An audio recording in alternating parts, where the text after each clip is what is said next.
हिंदी में यूपीएससी की तैयारी से संबंधित प्रोग्राम्स को देखने के लिए सब्सक्राइब करें स्टडी IQIAS हिंदी। नमस्कार।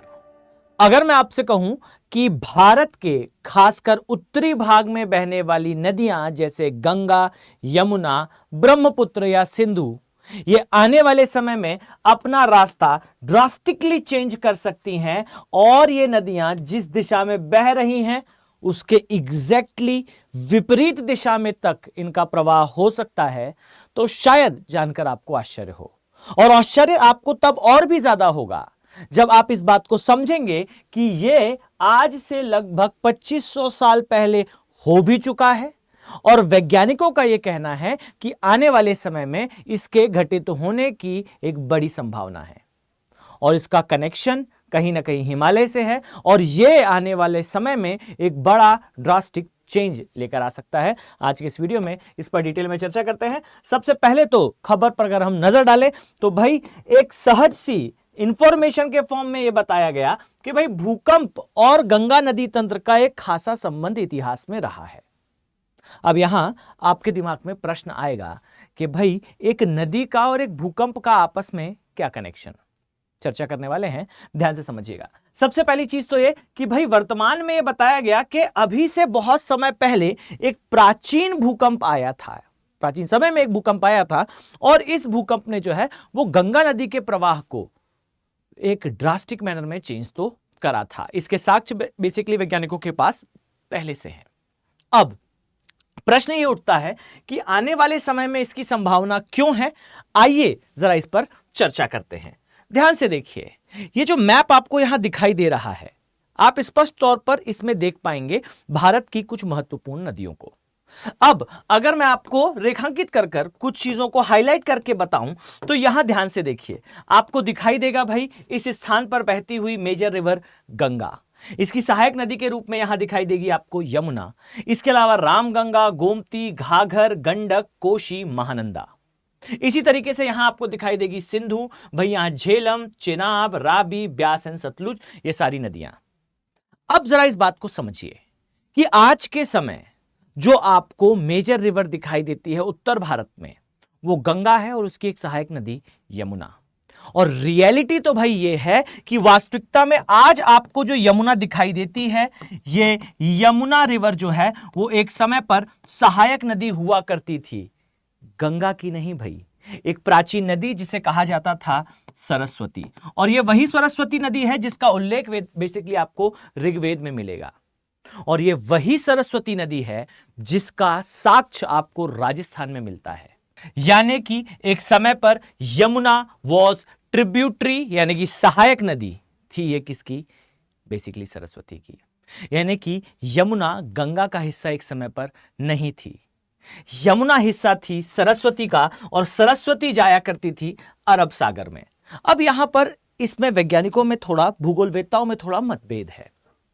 कुछ का यह कहना है कि सरस्वती नदी जो है वो कहीं ना कहीं सिंधु की सहायक नदी थी और कुछ भूगोलवेत्ताओं का जो है यह कहना है कि नहीं, ये सीधे अरब सागर में जाया करती थी। यानी कि हमारे पास प्रॉपर साक्ष्य हैं भाई कि इस स्थान पर बड़े चेंजेस आए हैं। यानी कि जो नक्शा आपको यहां दिखाई देता है कुछ इस प्रकार से, आइए जरा इसे देखते हैं ध्यान से, फोकस्ड रहिएगा इस स्थान पर, ध्यान दें। यह है भाई हमारा उत्तर भारत, इस तरीके से आपको दिखाई देगा और यहां आपको भाई दिखाई देगा हमारा राजस्थान वाला एरिया, हमारा गुजरात वाला पोर्शन। और अब जरा फोकस होकर देखिए, आप यहां कुछ चीजों को नोटिस कर पाएंगे। यह जो नदी आपको दिखाई दे रही है यह है भाई सिंधु और इसी तरीके से इस स्थान पर आपको दिखाई देगी सरस्वती नदी। यानी कि जो सरस्वती नदी थी भाई, यह नदी सीधे जाती थी अरब सागर में और इस नदी की एक सहायक नदी हुआ करती थी जिसका नाम है आज यमुना। यानी कि यमुना पहले सहायक नदी नहीं थी बेसिकली गंगा की।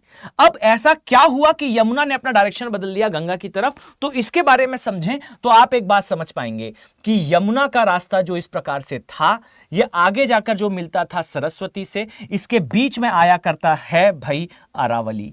और आपको शायद जानकारी होगी कि भाई अरावली बेसिकली पार्ट है हमारे प्रायद्वीपीय भारत का, अरावली पर्वत।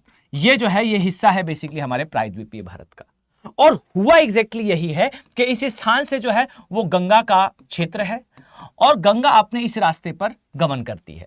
अब समझिए, हुआ ये कि गंगा के ही समीप से निकलने वाली यमुना नदी और इस स्थान पर आने वाला अरावली पर्वत, हुआ ये कि हमारे प्रायद्वीपीय भारत अर्थात हमारे दक्षिण भारत के उत्तर पूर्व की ओर प्रवाह के कारण अरावली एक बाण की तरह, एक एरो की तरह, एक पिन की तरह जो है वो आगे बढ़ता है। और इस आगे बढ़ने के क्रम में ये जो पूरा हिस्सा आपको दिखाई देता है सहारनपुर से हरियाणा के अंबाला तक का एरिया, इस एरिया के बीच में अरावली जो है वो एंटर करता है और इसकी इस प्रकार से एंट्री जो है वो यमुना की जो ढाल है उसे बदल देती है। और यमुना जो जाया करती थी कभी सरस्वती के पास, यमुना अपना रास्ता चेंज करती है और चेंज करके ये मिल जाती है गंगा से। अर्थात यमुना नदी धीरे धीरे करके गंगा की ओर शिफ्ट हो रही है और एक समय पर यमुना नदी पूरी तरह से गंगा में समाहित हो जाएगी। और ये सब कुछ पहले हो चुका है। यमुना ने अपना रास्ता सरस्वती से चेंज करते हुए गंगा तक जब ले आया तो भाई इसमें बहुत आश्चर्य की बात नहीं कि यमुना पूरी तरह से गंगा में समाहित हो जाए। ये तथ्य और आंकड़ों पर आधारित बात है भाई। ये एक वेल प्रूव्ड स्टेटमेंट है कि हमारे जो प्रायद्वीपीय भारत है, खासकर मैं इस दक्षिणी भाग की बात कर रहा हूं, आई थिंक आपको इसके बारे में पता है कि ये जो हिस्सा है, ये हिस्सा बच्चे बेसिकली कभी पार्ट था अफ्रीका का। अर्थात हमारा भारत दक्षिणी भाग से अफ्रीका का हिस्सा हुआ करता था और ये टूटते हुए जो है आगे बढ़ा है और यहां पर आते हुए ये टकराया है बेसिकली ऊपर एशिया की प्लेट से। और जो परिवर्तन की मैं बात कर रहा हूं कि गंगा अपना रास्ता बदल लेगी या फिर जो यमुना है ये रास्ता बदलेगी या फिर ये नदियां अपना रास्ता बदलेंगी, ऐसा बहुत समय से हुआ है। यानी कि भूकंपों जो कि प्रेरित होते हैं इस प्रकार के मूवमेंट से, ये मूवमेंट बेसिकली इस स्थान पर नदियों के पैटर्न को बहुत समय पहले से चेंज करता आया है। आई थिंक आप अवेयर होंगे इस बात से कि इस तरीके से जो है हमें दिखाई देता है ये यूरेशियन प्लेट वाला हिस्सा। अर्थात ये जो प्लेन आप देख रहे हैं ये यूरेशिया की प्लेट है और जो यूरेशिया है इसकी प्लेट से भाई टकराता है हमारा प्रायद्वीपीय भारत। और ये जो प्रायद्वीपीय भारत का टकराना है, याद रखिए इस टकराने के कारण आपको यहां पर चीजें चेंज होती हुई दिखाई देंगी। अब जरा इस बात को देखिए कि ये जो परिवर्तन है, पहले यहां पर हुआ करती थी एक बड़ी नदी। इस परिवर्तन का पूरा एक इतिहास है। इस नदी को कहा जाता था इंडो शिवालिक रिवर। ये इंडो शिवालिक एक नदी थी। अब समय के साथ जब प्रायद्वीपीय भारत इस प्रकार से उत्तर पूर्व की ओर बढ़ा भाई, इस स्थान में आप पाएंगे कि एक सागर हुआ करता था जिसे टेथिस सागर कहते हैं। समय के साथ ये उथला सागर जो है वो भरता गया इस स्थान की नदियों के द्वारा जल विसर्जन से। यानी कि एक प्राचीन नदी थी इंडो शिवालिक, उसके अवसाद से ये मैदान बना और जो मैदान आज आप देख रहे हैं वो एक सागर था। अर्थात उत्तर का विशाल मैदान कभी एक सागर था। उस सागर में इंडो शिवालिक नदी गिरती थी। समय के साथ ये भाग आगे बढ़ा और इस भाग के आगे बढ़ने से बेसिकली यहां पर बन गया भाई हिमालय। और हिमालय ने जो इंडो शिवालिक नदी थी इसे 3 भागों में तोड़ दिया और वो 3 भाग आज आपको गंगा, ब्रह्मपुत्र और सिंधु के नाम से दिखाई देते हैं। और वास्तविकता में यहां पर इस प्रायद्वीपीय भारत के ही एक छोर पर स्थित है भाई अरावली। और ये अरावली इसी तरीके से आगे बढ़ रहा है और इसी अरावली के आगे बढ़ने से आज हमें यमुना का पैटर्न चेंज होता हुआ दिख रहा है। और वैज्ञानिकों का ये कहना है कि इस प्रायद्वीपीय भारत के लगातार उत्तर पूर्व की ओर इस विस्तार से हम पाएंगे कि यमुना का ही नहीं अब गंगा का भी रास्ता चेंज होने की उम्मीद है। आप सोच कर देखिए कि ये जो स्थान आपको दिखता है इस पर हमारे देश की राजधानी दिल्ली है। जी हां, दिल्ली में एक स्थान आपको दिखाई देगा, आपने शायद नाम जरूर सुना होगा, रिज रोड। रिज का अर्थ ही होता है कम ऊंचाई के पहाड़ और ये पहाड़, ये रिज होती है सागर के अंदर। अर्थात सागर के अंदर कम ऊंचाई के पर्वतों को रिज कहा जाता है। और आप पाएंगे कि अरावली की छोटी चोटियां जो अब पूरी तरह से अपरदित हो चुकी हैं, इनका डेन्यूडेशन हो चुका है, ये लगभग सपाट हो चुकी हैं, उस पर निवास करता है दिल्ली। कभी सर्च करिएगा सेंटर दिल्ली रिज के बारे में।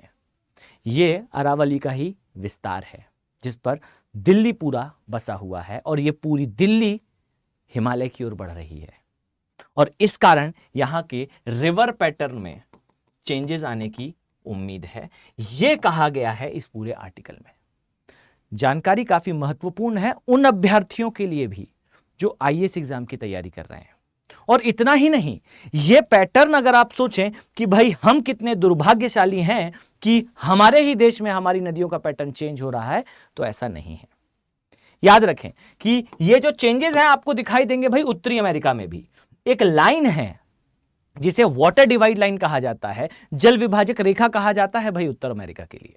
और यहां आप पाएंगे कि इस ओर आने वाली अधिकांश नदियां जो है वो प्रशांत महासागर में जाती हैं और वहीं इसके जो दूसरी ओर आने वाली नदियां हैं ये जाती हैं अटलांटिक महासागर में।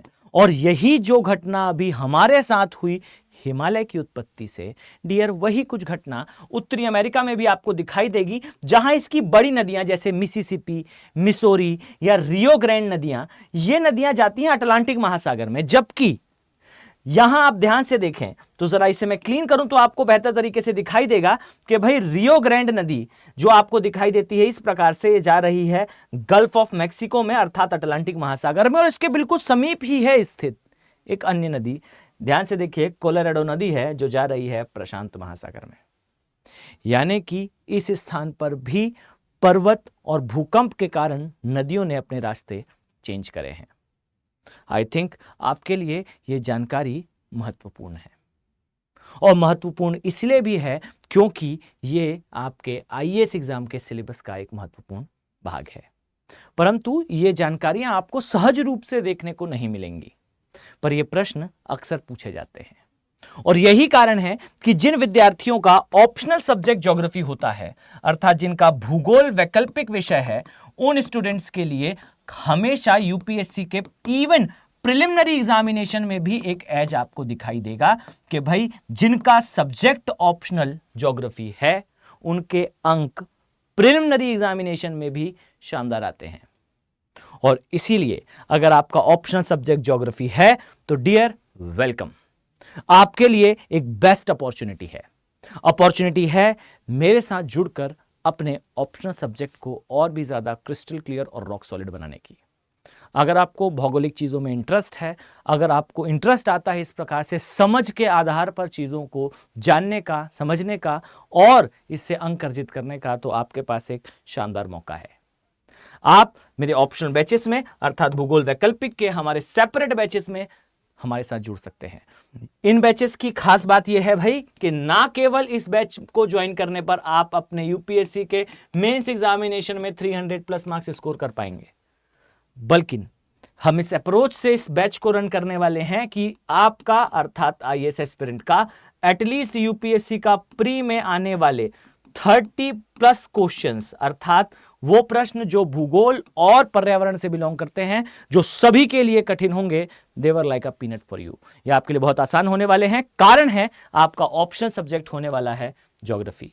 यहां ध्यान दीजिए कि इन बैचेस में एडमिशन की लास्ट डेट 30 जून है, अर्थात 30 जून को ये बैचेस एंड हो जाएंगे, आपके लिए इसमें एडमिशन क्लोज हो जाएंगे। अगर आप इस बैच का पार्ट बनना चाहते हैं और ये चाहते हैं कि आपका ऑप्शनल सब्जेक्ट केवल आपके मेंस में ही नहीं, आपके प्री में भी आपकी सहायता करे, हर स्टेज में आपकी हेल्प करे, तो वेलकम, वो सब्जेक्ट है ज्योग्राफी। मैं उम्मीद करता हूं कि वो सभी सीरियस आईएएस एस्पिरेंट जो अपने फर्स्ट अटेम्प्ट में आईएएस एग्जाम को क्वालिफाई करना चाहते हैं और समझ के आधार पर पढ़ाई करना चाहते हैं, वो इन बैचेस में आवश्यक रूप से ज्वाइन होने वाले हैं। चलिए मिलते हैं नेक्स्ट वीडियो में। Have a very nice day. Thank you. Hindi में यूपीएससी की तैयारी से संबंधित प्रोग्राम्स को देखने के लिए सब्सक्राइब करें स्टडी IQ IAS हिंदी।